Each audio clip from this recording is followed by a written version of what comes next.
ملازمہ اسے بلانے آئی تو ڈائننگ روم میں قدم رکھتے ہی اسے وہاں کچھ اضافی آوازیں بھی سنائی دی۔ آؤ ایمن، الماس نے مسکراتے ہوئے یہ بات اس سے اردو میں کہی۔ ان کے دونوں مہمان غیر ملکی تھے۔ یہ میری بیٹی ہے ایمن۔ وہ میز کے قریب پہنچی تو توفیق کمال نے اس کا اپنے مہمانوں سے تعارف کروایا۔ ان دونوں نے مسکرا کر اسے ہیلو کہا۔ وہ جواباً ہیلو کہتے ہوئے ایک کرسی پر بیٹھ گئی۔ کھانے کی میز پر بہت شاندار دعوتی اہتمام تھا۔ وہ شاید ان کے کوئی کاروباری دوست تھے، کیونکہ توفیق کمال اور ان صاحب کے درمیان ہونے والی گفتگو کاروباری نوعیت اور بڑی پرتکلف قسم کی تھی۔ اس میں بے تکلفی کا کوئی انداز شامل نہیں تھا۔ الماس انہیں اور ان کی بیگم کو ایک اچھے میزبان کی طرح مختلف ڈشز پیش کر رہی تھی۔ اس نے دل ہی دل میں اس بات پر شکریہ ادا کیا کہ وہ حیدر کے ساتھ اس شاندار ہوٹل میں ڈنر کر آئی تھی۔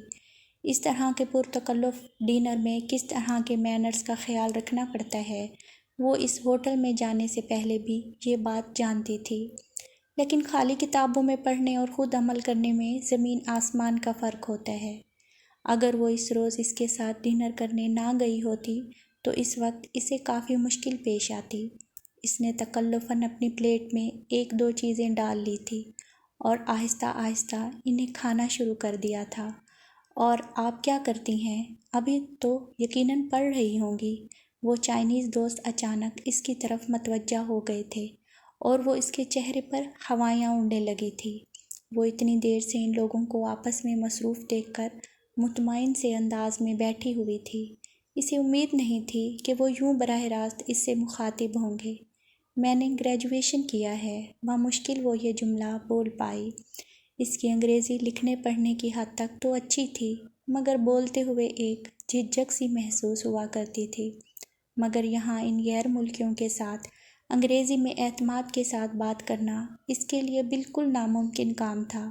اسے رہ رہ کر اس بات کا افسوس ہوا کہ ڈائننگ روم میں آنے سے پہلے ہی اسے کیوں نہیں پتہ چل گیا کہ آج اس کے باپ کے کچھ غیر ملکی مہمان مدعو ہیں۔ آگے کیا کرنے کا ارادہ ہے؟ وہ یقیناً اخلاقی تقاضے نبھانے کے لیے اس کے ساتھ گفتگو کر رہے تھے، مگر وہ اپنی گھبراہٹ پر کس طرح قابو پاتی؟ توفیق کمال کے لیے غیر ملکی مہمان نے حیرانی سے اس کی گھبراہٹ کو دیکھا۔ اس سے پہلے کہ وہ اسی طرح گھبراتے اور پریشان ہوتے ہوئے ان کے سوال کا کوئی جواب دینے کی کوشش کرتی، توفیق کمال نے بڑی مہارت سے ان کی توجہ اپنی طرف مبذول کروائی۔ ابھی تو اس نے گریجویشن کیا ہے، آگے دیکھیں اس کا کیا موڈ بنتا ہے۔ الماس نے ان کی بیگم کو، جو ایمن کو تعجب سے دیکھ رہی تھی، اپنی طرف متوجہ کر لیا تھا۔ اس کا تیز تیز دھڑکتا دل اب جیسے بالکل رک چکا تھا۔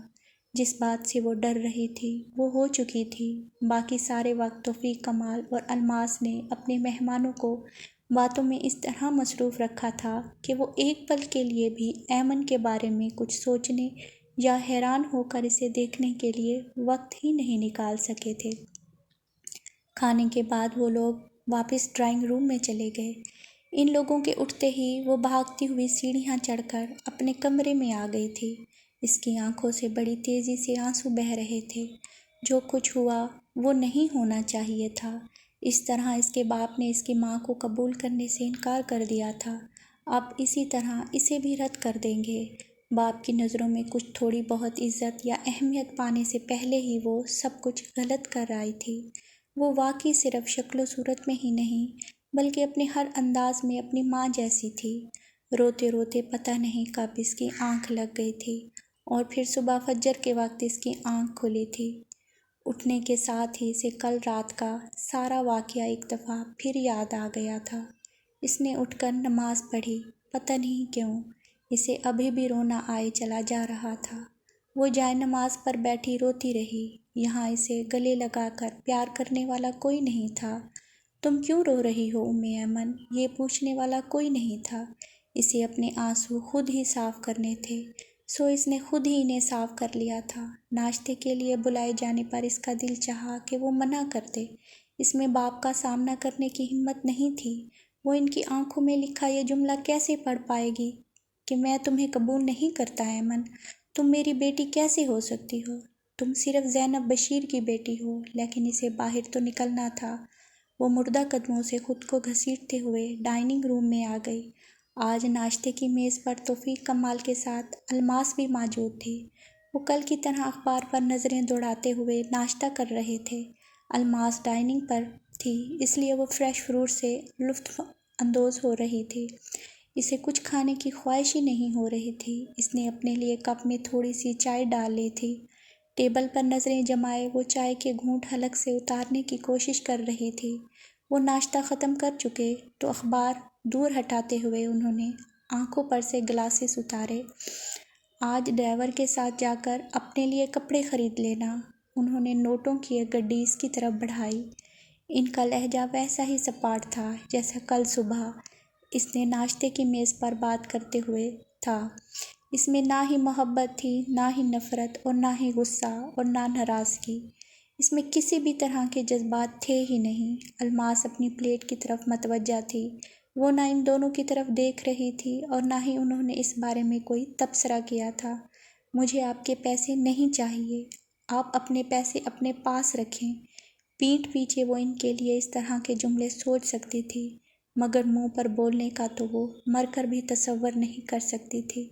اس نے اسی طرح ان سے نظریں ملائے بغیر وہ ڈھیر سارے نوٹ ہاتھ میں لے لیے۔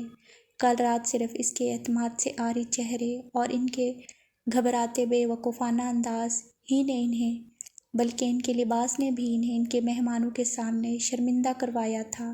وہ میز پر سے اٹھ کر جا چکے تھے۔ چند منٹوں بعد الماس بھی چلی گئی۔ وہ دونوں آفس جا چکے تھے اور وہ نوٹوں کی گڈی ہاتھوں میں لیے خاموش بیٹھی تھی۔ کاش وہ بی بی کے کہنے پر ان کے ساتھ شاپنگ کرنے چلی گئی ہوتی۔ کاش وہ حیدر کے ساتھ بازار جانے پر اپنے لیے کچھ اچھے ڈریسز خرید چکی ہوتی۔ اس وقت وہ پیسے استعمال کرنا اس کی غیرت اور انا کو گوارا نہیں تھا۔ وہ طنزیہ انداز میں خود پر ہنسی۔ وہ اس شخص کے گھر میں رہ سکتی ہے، اس کے گھر کھا پی سکتی ہے، لیکن وہ اس کے گھر کے مالک کے پیسوں کو خرچ نہیں کر سکتی۔ اگر وہ اتنی ہی انا اور غیرت والی ہے تو اسے گھر میں رہنا بھی نہیں چاہیے، یہاں کھانا پینا بھی نہیں چاہیے۔ اسے اپنا ٹھکانہ کہیں اور ڈھونڈ لینا چاہیے۔ اگر وہ ایسا نہیں کر سکتی تو پھر اسی نام نہاد انا کو ہمیشہ کے لیے دفن کر دینا چاہیے۔ اسے یہ بات نہیں بھولنی چاہیے کہ وہ اسے یہاں بلانے کے لیے نہیں تڑپ رہے تھے۔ اس کی ماں نے التجائیں کر کر کے انہیں بیٹی کو اپنے پاس بلانے کے لیے کہا تھا۔ یہ اس کے پاس آخری ٹھکانہ تھا۔ اس کے بعد ساری دنیا میں اس کے لیے کوئی پناہ گاہ نہیں تھی۔ وہ جب اسے یہاں رہنا تھا تو پھر اس طرح رہنا چاہیے تھا جیسے اس گھر کا مالک چاہتا تھا۔ وہ ڈرائیور کے ساتھ اسی بوتیک میں آ گئی جہاں اس دن حیدر لے کر آیا تھا۔ اس نے نہ رنگوں پر دھیان دیا اور نہ ہی کپڑوں کے سٹائل پر۔ بغیر سوچے سمجھے اور پسند کیے اس نے 10-12 ڈریسز خرید لیے تھے۔ گھر واپس آ کر اس نے وہ سارے شاپنگ بیگز بیڈ پر الٹ دیے۔ اس نے نیلے رنگ کے 4 ڈریسز خرید لیے تھے۔ گرین اور وائٹ ڈریسز صرف رنگوں کی وجہ سے مختلف تھے، ورنہ ان پر کڑھائی ایک جیسی کی ہوئی تھی۔ تبھی سیلز گرل اور وہاں خریداری کرنے آئی ہوئی ایک خاتون اسے اتنی غور سے دیکھ رہی تھی۔ کیا پتہ وہ دونوں اسے نفسیاتی مریضہ سمجھ رہی ہوں۔ وہ ایک ایک کر کے الماری میں اپنے قیمتی ڈریسز لٹکانے لگی۔ اس نے ان کے مہمانوں کے سامنے آنا چھوڑ دیا تھا۔ وہ انہیں اپنی وجہ سے مزید کسی شرمندگی سے دوچار نہیں کرنا چاہتی تھی۔ ناشتے پر البتہ اس کی ان سے روزانہ ملاقات ہوتی تھی۔ وہ اپنے قیمتی ڈریسز میں سے کوئی لباس پہن کر ہی ان کے سامنے جاتی۔ وہ انہیں سلام کرتی، وہ جواب دے دیتے۔ وہ کھانے کے دوران خاموش رہتے، پھر ناشتہ ختم کرنے کے بعد اس سے پیسے تو نہیں چاہیے، کسی چیز کی ضرورت تو نہیں ہے، جیسے مختصر سے سوال کرتے۔ وہ انکار میں سر ہلا دیتی اور وہ میز پر سے اٹھ جاتے۔ ان کے مہینے میں 15 دن اگر کراچی میں گزرتے تھے تو باقی کے 15 دن کراچی سے باہر۔ اس عمر میں بھی ان کی صحت قابل رشک تھی اور وہ مسلسل سفر کرنے سے بالکل نہیں تھکتے تھے۔ اگر کسی صبح لمبی فلائٹ پر سفر کر کے کراچی پہنچتے ہوتے تو بھی آفس جانے کے لیے اپنے وقت پر تیار ہو جاتے تھے۔ جب وہ موجود نہیں ہوتے تھے تو پھر وہ ناشتہ اور کھانے کے لیے بھی اپنے کمرے سے باہر نہیں نکلتی تھی۔ الماس کے ساتھ نہ اس کا کوئی واسطہ تھا اور نہ ہی اسے کوئی واسطہ رکھنا تھا۔ اب اس نے یہ سوچنا چھوڑ دیا تھا کہ الماس اس سے نفرت کیوں نہیں کرتی۔ اسے اپنے جواب خود بخود ہی مل گئے تھے۔ اس بیچاری قسم کی ایمن سے نفرت اور دشمنی پال کر وہ آخر کرتی بھی کیا؟ وہ حسب عادت شام کو بیلکونی میں آ کر کھڑی ہو گئی تھی۔ چھٹی کا دن تھا، اس لیے آج وہ سارا دن اپنے کمرے میں رہی تھی۔ توفیق کمال کسی سیمینار میں شرکت کرنے کے لیے ملائیشیا گئے ہوئے تھے۔ وہ ٹھنڈی اور خوشگوار سی ہوا کو محسوس کرتے ہوئے ریکنگ پر کوہنیاں لگا کر لان کی طرف متوجہ ہوئی تو اسے لان چیئرز پر بیٹھے الماس اور حیدر نظر آئے۔ ان دونوں کے بات کرنے کے انداز میں کافی زیادہ بے تکلفی محسوس ہو رہی تھی۔ اسے یاد آیا کہ ایک مرتبہ حیدر نے الماس توفیق کا ذکر کرتے ہوئے انہیں الماس آپی کہا تھا، اور پھر وہ ان کے ساتھ اپنے قریبی تعلق کی نوعیت بتاتے ہوئے اچانک خاموش ہو گیا تھا۔ کیا وہ دونوں آپس میں کزنز تھے؟ وہ ان دونوں کی طرف دیکھتے ہوئے یہی سوچ رہی تھی کہ اچانک حیدر نے سر اٹھا کر بالکونی کی طرف دیکھا۔ وہ ایک دم پیچھے ہٹی اور پھر تیزی سے واپس اپنے کمرے میں آ گئی۔ رشیدہ اسے کھانے کے لیے بلانے آئی تو اس کے پوچھے بغیر ہی اسے بتا دیا کہ کھانے پر ایک مہمان بھی موجود ہے۔ وہ اب اس کے پوچھے بغیر ہی اسے اس بات سے آگاہ کر دیا کرتی تھی۔ کون؟ حیدر مسعود؟ اس کے استفسار پر اس نے سر ہلا دیا۔ مجھے بھوک نہیں ہے۔ توفیق کمال کی موجودگی میں تو اسے کھانے کی میز پر ویسے ہی نہیں جانا تھا۔ وہ اب بیڈ پر بیٹھی سوچ رہی تھی کہ رشیدہ نے ڈائننگ روم میں جا کر ان دونوں کو اس کے کھانے سے انکار کے بارے میں بتا دیا ہوگا۔